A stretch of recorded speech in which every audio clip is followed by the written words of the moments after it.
Les thermes romains. Dans notre esprit, les thermes romains sont ces bains publics dont les vestiges sont devenus emblématiques de la culture romaine antique. Dans un premier temps, nous étudierons l'histoire des thermes, leur origine grecque, et nous passerons par les bains privés, puis nous nous attarderons sur les bains publics qui prendront des dimensions extraordinaires et nous en détaillerons le fonctionnement et l'organisation. L'histoire des thermes.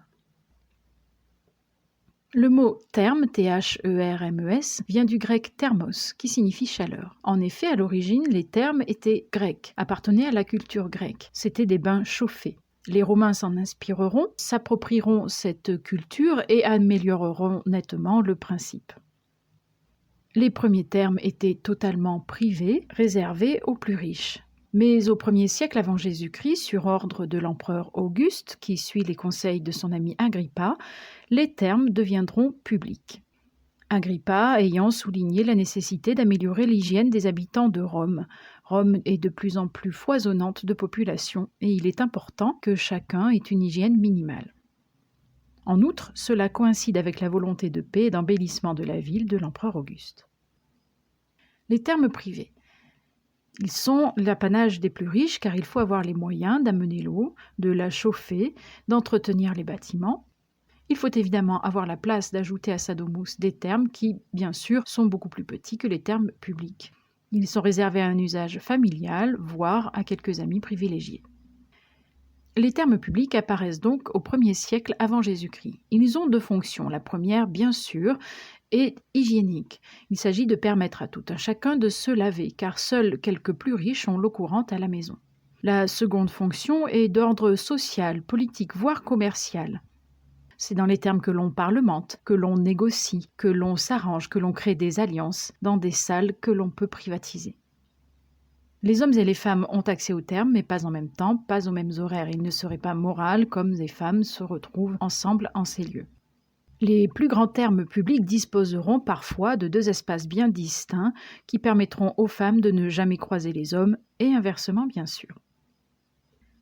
Le prix d'entrée des thermes est modique car il faut que chacun puisse y accéder.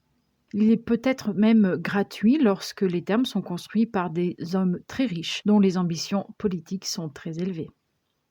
Toutes les classes sociales ont accès aux thermes.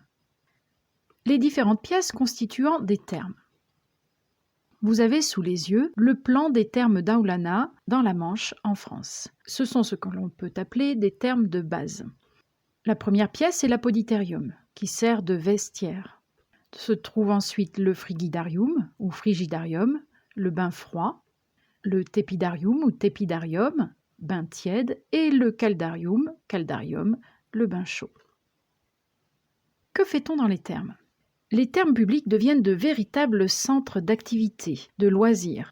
Ce sont comme de lointains ancêtres de nos centres aquatiques comme l'aquapolis de Limoges. Vous avez sous les yeux les plans des thermes de Caracalla, édifiés au IIIe siècle après Jésus-Christ par l'empereur du même nom. Ces thermes, situés à Rome, sont gigantesques. Ils s'étendent sur une superficie de 11 hectares, sont alimentés par un aqueduc qui lui est spécialement destiné, l'Aqua Marcia. Il compte 64 citernes de 80 000 litres. La consommation de bois pour les chauffer est énorme. Il peut entrer dans ces thermes jusqu'à 1600 personnes en même temps. En général, le citoyen romain allait dans les thermes l'après-midi après sa matinée de travail. Après avoir déposé ses vêtements dans le vestiaire, l'apoditérium, qu'il laisse sous la garde d'un esclave s'il a les moyens d'en payer un, le citoyen peut aller faire du sport dans la palestre, qui est un espace dont le sol est couvert de sable, une grande cour dans laquelle s'exercer physiquement. Ou bien il va dans une piscine, la natatio.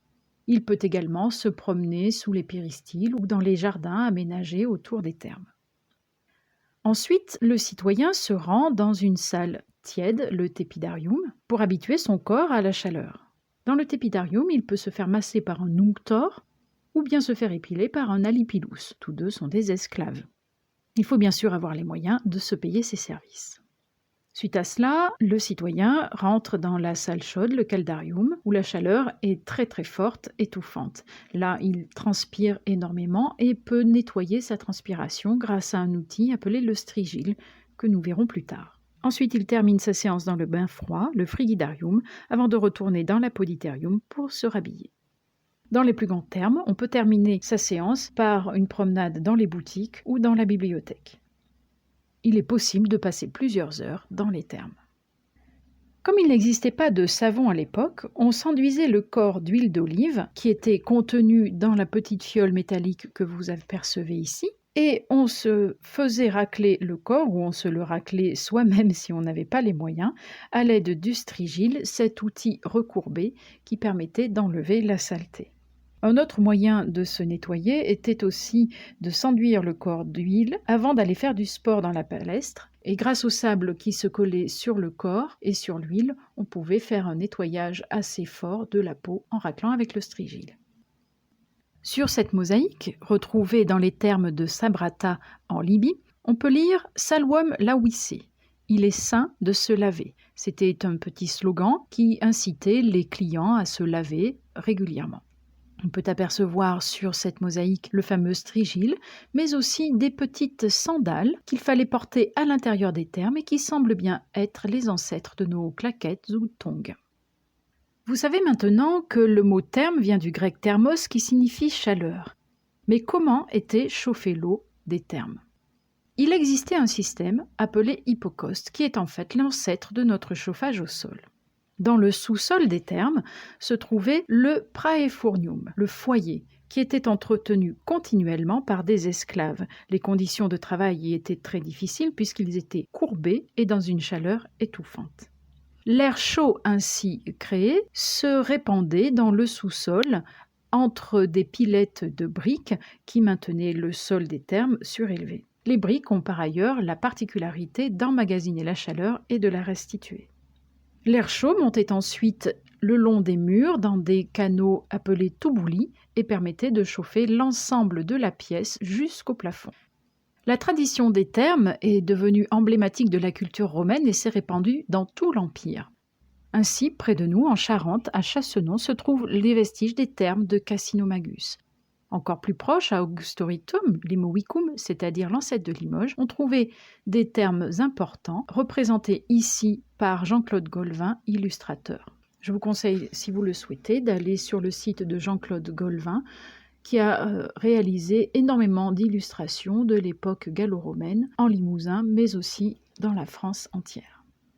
Et vous retrouvez ici l'image de départ de ce diaporama, qui est une photo des thermes de Bath en Angleterre. Les thermes de Bath peuvent être visités, mais ne sont plus du tout en activité.